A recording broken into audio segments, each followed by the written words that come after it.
वैसे भोगों में मजा आता है मुझे तो। ये बात बस जैसे नशे में आदमी सा चढ़ गया है, वासना का नशा, इसलिए नहीं उल्टी हो जाए, तुम जिसे मजा कहते हो वमन हो जाए। अपवित्र बुद्धि है, अपवित्र मन है, इसलिए ऐसा अनुभव हो रहा। ऐसा सबको अनुभव होता है, तुम्हें ही नहीं। जब अपवित्र मन होता है, अपवित्र बुद्धि होती तो नहीं तो ऐसे छी, अंदर से ऐसी घृणा हो जाएगी, छी नहीं अब कछुनाथ न चाही मोरे प्रभु, अब ये गलत मार्ग, ये विषय भोग, ये संसार के सुख नहीं, अब मुझे आप अपना सुख प्रदान करें। जब पवित्र बुद्धि हो जाएगी, अपवित्र मलिन बुद्धि में तो फिर ये सब अच्छा है। फिर अफसोस भी तो होता है बाबा जी कि ये गलत टाइम वेस्ट कर दिया। हाँ, ये उत्तम बात है।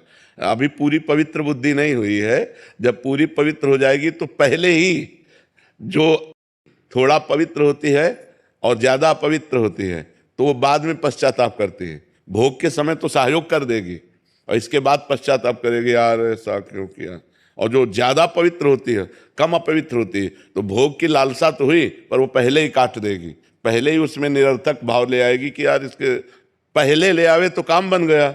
अब पीटने के बाद फिर ज्ञान उपदेश हो तो फायदा क्या हो गया। माया ने पीट दिया, अब बाद में उपदेश हो रहा है, यार ये समय बर्बाद गया, ये व्यर्थ की वासना बढ़ रही है, व्यर्थ का अनुभव बढ़ रहा है संसार सुख का, ये तो बहुत गलत है।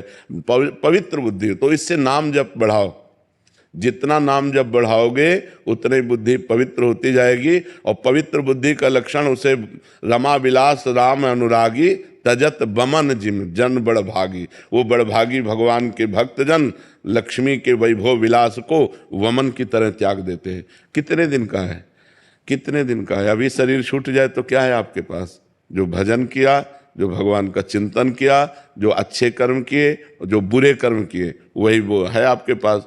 तो अच्छे कर्म करो, नाम जप करो और भोगों को धर्म के लिए भोगो।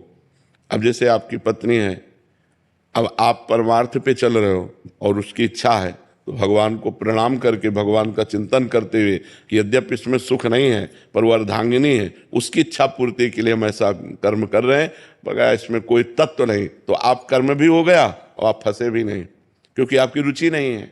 ऐसे भोगों को धर्मयुक्त भोगने से भगवान की तरफ हम बढ़ सकते हैं। नहीं तो प्रायः पूरा संसार, कोई बिरला ही एक दो ऐसा होगा जो इन भोगों में अरुचि करके निकल पावे। नहीं तो कोई भोग रहा है रुचिपूर्वक और कोई रुचि है पर भोग नहीं मिल रहा है। कोई रुचि है पर भोग इसलिए नहीं भोग रहा कि हमें भगवान की प्राप्ति करनी, पर रुचि है। कोई विरला ऐसा होगा जिसकी भोगों में रुचि नहीं है और भगवान प्रिय लग रहे हैं।